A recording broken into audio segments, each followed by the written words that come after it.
Bonjour, dans cette vidéo, je vais voir avec toi la définition d'une chaîne eulérienne. Une chaîne eulérienne, c'est une chaîne qui passe par toutes les arêtes d'un graphe, mais une seule fois. Donc, je passe une seule fois par chacune des arêtes. Donc, je pars d'un sommet, je m'en vais à un autre sommet. Je les utilise toutes, mais je passe une seule fois par chacune d'elles. Donc, par exemple, ici, comment on peut représenter le tout? Ben, supposons que je pars ici, ben là, je m'en vais à A, je reviens à B, je m'en vais là, je m'en vais là, je m'en vais là. Oups, ça, ce serait pas une chaîne eulérienne parce que j'ai oublié de passer par la boucle. Donc, il faudrait que je me reprenne. Donc, OK, donc commençons par la boucle. Je m'en viens ici, je m'en viens là. Si je m'en vais là, ah, non, je peux pas revenir sur mes pas. Donc, ce serait pas une chaîne eulérienne. Donc, on peut y aller par essai-erreur, mais il y a certains critères qu'on peut se donner pour s'assurer que c'est possible d'en trouver une, pour pas chercher pour rien. Donc, c'est quoi les conditions pour avoir une chaîne eulérienne? D'abord, il faut que ton graphe soit connexe. Ça veut dire que tous les sommets soient au moins reliés entre eux par une arête. Ensuite, premier critère, tous les sommets doivent être de degrés pairs. Donc, on se souvient que le degré d'un sommet, c'est le nombre d'arêtes qui arrivent à mon sommet. Donc, par exemple, ici, le sommet A est de degré 4. Le sommet B est de degré 1, 2, 3, 4, 5, degré 5. Le sommet C est de degré 2. Et le dernier sommet est de degré 1. Donc, dans ce cas-ci, le premier critère n'est pas respecté. Par contre, deuxième condition possible, c'est qu'il y ait exactement seulement deux sommets avec des degrés impairs.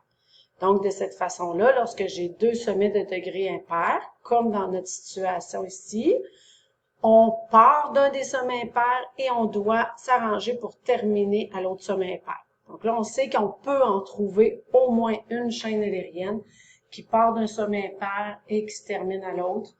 Donc, l'idée, c'est de passer par toutes les arêtes une seule fois. Donc, essayons ici. Est-ce que c'est possible de le faire? Donc, partons du sommet impair. Et là, je m'en vais ici à A.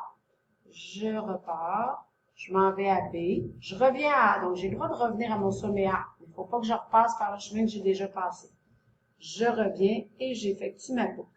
Donc, vous voyez, je viens de trouver une chaîne eulérienne. Donc, je suis partie d'un sommet impair. Je me suis déplacée dans mon graphe de façon à passer une seule fois partout. Donc, je n'ai pas levé mon crayon. Et j'ai utilisé toutes les arêtes une et une seule fois. Donc, voici une chaîne eulérienne. Il y en a peut-être d'autres, mais puisque le critère était respecté d'avoir deux sommets impairs, j'étais sûre que je pouvais en trouver au moins une. Avec la définition des chaînes eulériennes, on a pu aussi retravailler le problème des ponts de Ginzburg. Donc, je vous en avais parlé plus tôt. Donc, ici, les ponts, l'idée, les habitants, ils se demandaient est-ce que c'est possible de partir d'un quartier, d'utiliser tous les ponts une seule fois et de revenir au quartier original.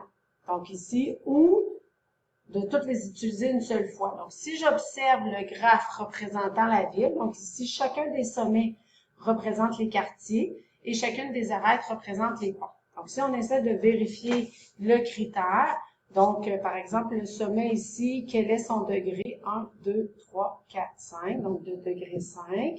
Le sommet ici de degré 3. L'autre sommet, degré 3, et l'autre sommet, degré 3. Donc, on a résolu le problème des ponts. Puisque tous les degrés sont impairs, c'est impossible de se déplacer d'un quartier à l'autre en utilisant tous les ponts une et une seule fois, puisque ça ne respecte pas le critère de la chaîne eulérienne.